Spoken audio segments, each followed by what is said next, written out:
चले गए। भला अब मैं इस रात की तारीकी में किधर जाऊं?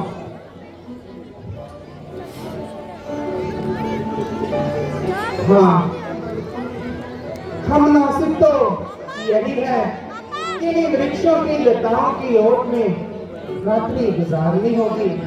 कल सुबह होते ही अयोध्या की तरफ दोबारा रवाना होगा।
अगर किसी को संसार में मोक्ष पाना हो तो माता पिता की सेवा से ही पा सकता है। माता पिता के चरणों में तो सारे के सारे तीर्थों का निवास है। ओहो, मैं तो भूल ही गया कि मैं तो यहाँ माता पिता के लिए जल लेने आया था। अब मुझे शीघ्र ही जल लेकर वापिस जाना चाहिए।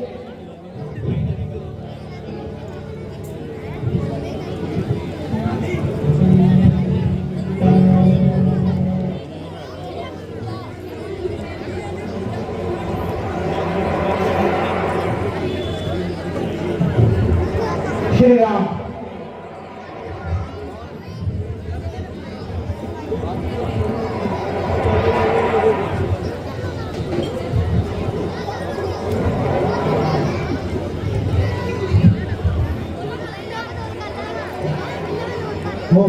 है मैं शब्द भेदी बाण का प्रयोग कर इसका शिकार करता हूँ ताकि ये मेरी प्रजा को किसी प्रकार की कोई क्षति ना पहुंचा सके।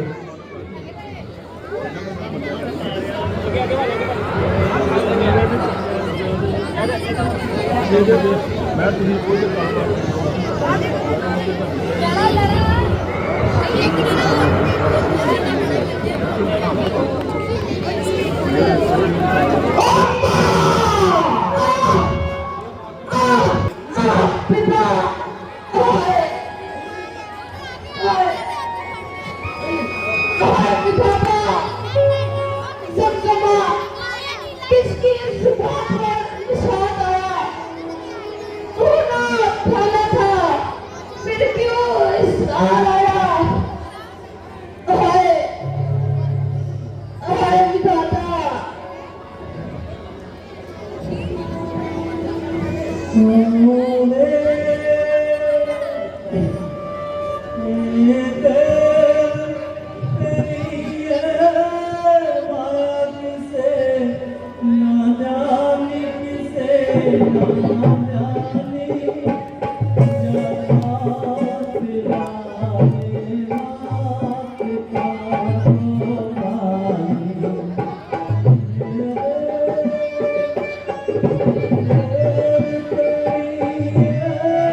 क्षत्रिय की कमान से तीर निकले और खाली चला जाए, ये नामुमकिन है। क्षत्रिय की कमान से निकला तीर कभी खाली नहीं जा सकता।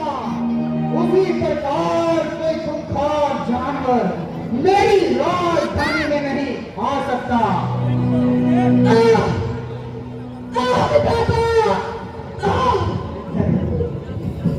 ये क्या मालूम होता है कि कोई इंसानी जीव चिल्ला रहा है। हो गया क्या जुल्म, धोखे से किसी की छान पर चल गया ये भान मेरा। किसी इंसान पर सरयू तट पर है विधाता, ये आज क्या घटित हुआ मुझ हितभागी के हाथों से। कोई मनुष्य हुआ। अच्छा, तो अब मुझे उसी तरफ चलकर देखना चाहिए।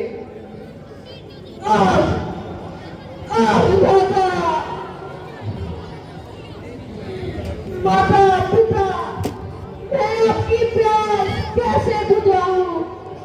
मैं लाचार हूँ, मरने के लिए तैयार हूँ।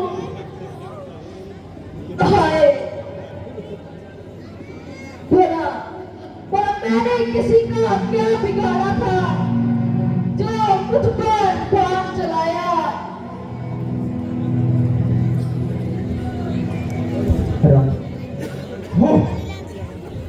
कौन बोला? किसको बाण लगा?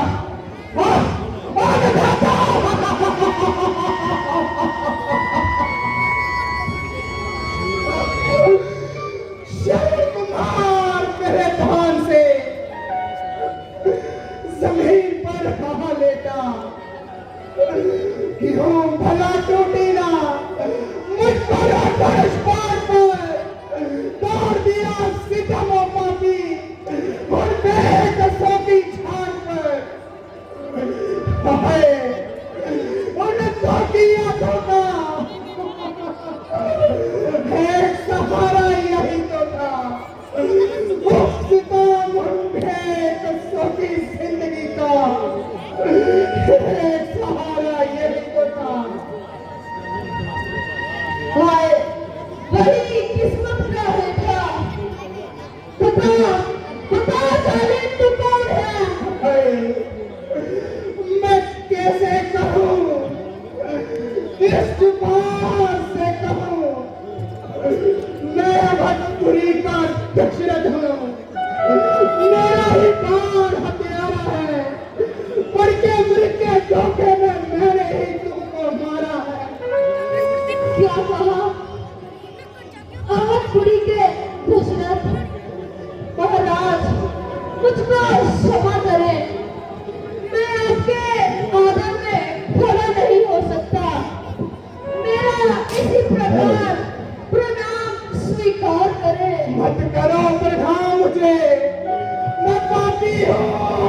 अपराधी हूँ, संसार में कलंकी, अपराधी मैं तुम्हारा हूँ। महाराज, आप शोक न करें। आखिर आपने तो एक मृग के धोखे में पड़कर ही मुझ पर बात चलाया है। श्रवण, पितृभक्त श्रवण, चुकाते जाओ बेटा, बदला अपने जीवन में, लौटान और पकड़ा मारा मेरे तन में। नहीं नहीं महाराज, कदापि नहीं। इस भाग्य दर्शन से कोई सेवा ही ले लो। महाराज, अगर यही बात है तो आप मेरे अंधे माता पिता को जाकर जल पिला देना, परंतु याद रहे कि आप उनके सामने एक शब्द भी अपने मुंह से मत निकालना, वरना वरना वे लोग समझ जाएंगे कि उनका पुत्र शर्मन नहीं कोई और है और जल पीने से इनकार कर देंगे। हाँ, जब वे जल पी ले तब उन्हें बता देना कि उनका अभागा शर्मन अभी दुनिया में नहीं रहा। हाय, अब बोला नहीं जाता, गला सूखता है। बेटा, थोड़ा सा जल पी लो। नहीं नहीं महाराज, माता पिता से पहले कदापि नहीं। हाय, रुखसाते पृथ्वी, रुखसाते अंबर, रुखसाते माता पिता, रुखसाते मन, हे विधाता, हे विधाता, मुझे अगले जन्म में भी इन्हीं माता पिता के घर जन्म देना है, ताकि मैं अपनी अधूरी सेवा पूरी कर सकूं।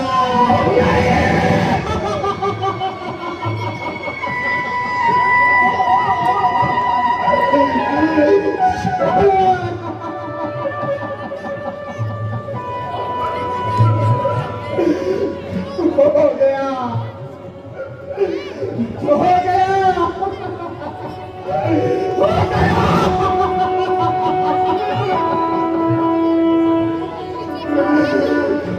अंधे माता पिता की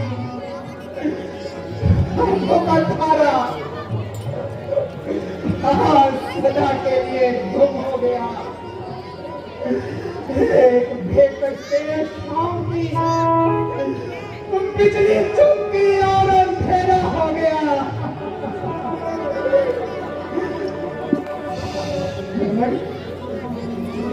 माता पिता की आज्ञाकारी पुत्र श्रवण, बेटा, आज तो मुझसे किस कदर में पर्दा हो गया। बताओ, बताओ बेटा, तुझको किस तरह से उठाऊं? क्या तेरे माता पिता को बुलाऊं? वो बेचारे तो तेरी राह देख रहे होंगे। अच्छा, तो अब मैं स्वयं ही उनके लिए जल लेकर जाता हूँ।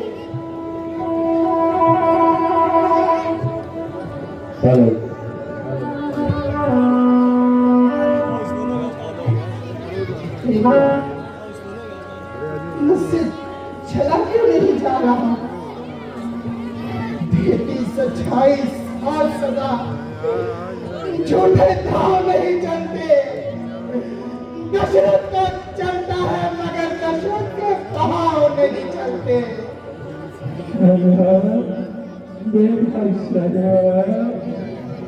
बहुत प्यास लगी है पुत्र, जल पीना हो। ठीक है, कौन बोला? कहा श्रवण कुमार पुकार पुकार पुकार पुकार युद्ध में पुकार श्रवण कुमार पुकार पुकार पुकार सरयू की खामोश लहरें तुम्हें पुकार श्रवण कुमार और इस सबके साथ अंबर के